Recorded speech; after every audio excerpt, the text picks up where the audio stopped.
এই নেতা কই? নেতা ভাই বল। কিসের ভাই? আমার বাবা মায়ের একটাই পাপি ছেলে আমি, রকি।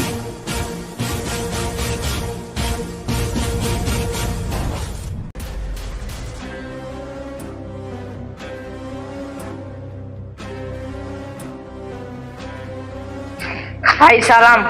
ভাই একটা কথা বলার ছিল। কি কথা ছিল তাড়াতাড়ি বলে ফেল। ভাই রকি আসছে। রকি আসছে তো কি হয়েছে? রকি তো আমাদেরই লোক। ভাই রকি আমাদের হয়ে আর কাজ করবে না, তার মেজাজ অনেক হট দেখলাম। কি বলিস? তাহলে আর কার সাথে কাজ করবে? সে এখন পরিবর্তন হতে চায়, সে এখন কারোর সাথে লাইনে কাজ করতে চায় না। কি বলিস সেই সব? সামনে নির্বাচন আর এখন মত করে ফাঁসলামি করে। না ভাই ফাজলামো না, সে এখন সিরিয়াস বলছে। দাদা এসব ছেলেমেয়েকে টাকা ভালো কিছু খাইয়ে দিলে ওরা আরো ছেলেমেয়ে দিয়ে এই তো আমাদের বিভিন্ন কাজ এদিক দিয়ে করা সম্ভব। এরা চলে গেলে আমাদের মিছিলে জনবল কমে যাবে। চল তো আমি রকির সাথে কথা বলছি।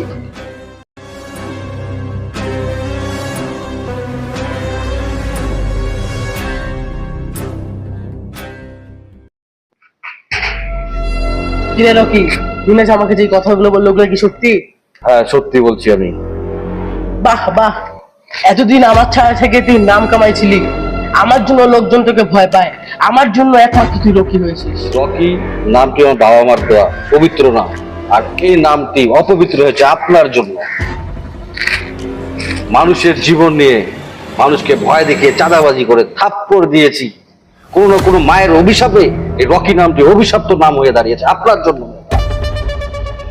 আজ আমার জন্মদাতা মাতা পিতা আমাকে অভিশাপ দিয়েছে। নেশা করব বলে বাবা মার কাছে টাকা চেয়েছিলাম, এমনকি আমার বাপের কলার পর্যন্ত ধরেছিলাম নেতা। শুধু আপনার জন্য আজকে আমার এই অবনতি নেতা। আমি আর কোনো বাবা মার অভিশাপ নিয়ে বাঁচতে চাই না। সৎকর্ম করে রাতের ঘুমটা শান্তিতে দিতে চাই নেতা। সেই মায়ের কোলে আমি ঘুমাতে চাই, যে মায়ের কোলের জন্য আমার মৃত্যু যেন ফেরেশতারা নিতে এসে বলে যে তার তো মৃত্যু জান্নাতেই হয়েছে, তাকে আর কোন জান্নাতে নিয়ে যাব। তাই নেতা, আমি আর এই লাইনে কাজ করতে যাচ্ছি। আর আপনি প্লিজ আমাকে বাধা দিবেন না। আজকে থেকে আপনার আমার সম্পর্ক এখানে শেষ নেতা।